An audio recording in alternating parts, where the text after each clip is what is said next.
Old Men of Knox County, biographical sketches of our pioneers. William Burtch, or some people referred to him as Billy Burtch, was born in Hartford, Windsor County, Vermont, December 29, 1793. His family settled in the state of Ohio in 1810 and settled on a farm 6 miles above Cincinnati. They remained until the difficulty with the Indians was settled in the territories. In the fall of 1814, having a large crop of apples and settling on the Wabash, he concluded to gather the fruit of the orchard and load a keelboat and start William for Vincennes. He left Columbia early in November to look for a market up the Wabash. With John Totten, a steersman, with 6 experienced postmen, came into the mouth of the Wabash in good time. The river was very low and found very hard lifting was required to get the boat over the bars and the show places. With great difficulty, the boat reached the Grand Rapids, as it was impossible to get the boat over without lighting. Found a flat, which he hired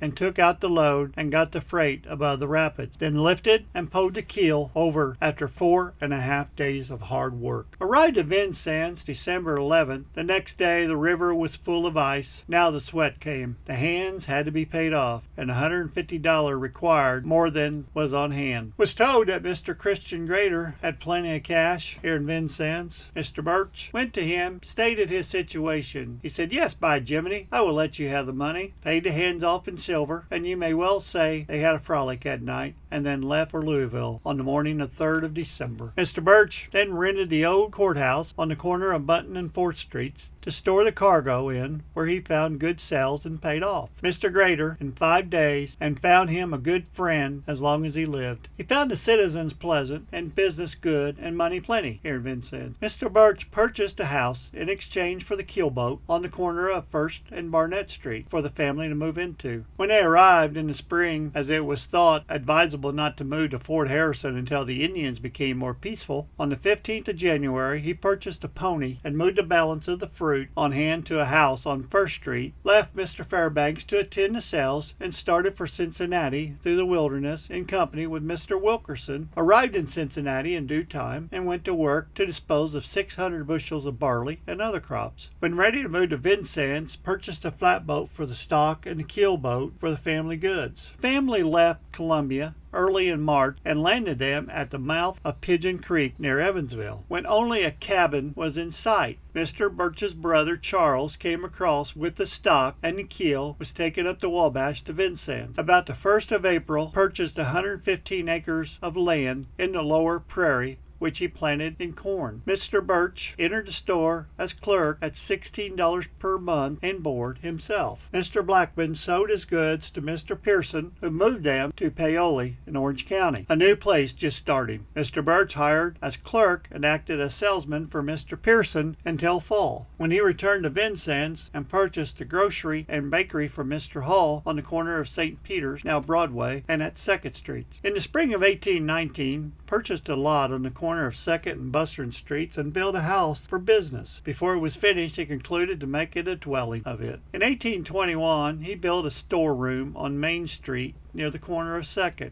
In the spring, purchased a stock of dry goods and opened in this room, continued business in this building until December of 1840, when he moved his goods into his brick building on the corner of Main and 1st Street. Mr. Burtch actually became a very wealthy businessman in Vincennes. He would loan money to other business owners in Vincennes, and when they couldn't pay, he'd foreclose on them. And if anybody else had money in Vincennes, the old saying was, "They're as rich as Billy Burtch," meaning Mr. William Burtch. But one time, he foreclosed on John B. Dunning's blacksmith shop. Dunning got even by printing a pamphlet entitled "Sketches in the Life of the Character of Old Billy Burtch" of Vincennes, Indiana. Established with primitive woodcuts, it mentioned Burtch's kind of a Scrooge. Even impartial biographers mentioned Burtch's attention to business, strict integrity, and thrift. And court records reveal Burtch suing and foreclosing on quite a few people. Burtch was a hard man when it came to business. However, Dunning's story that Burtch was so cheap that he took the socks from his brother's corpse to perhaps was exaggerated.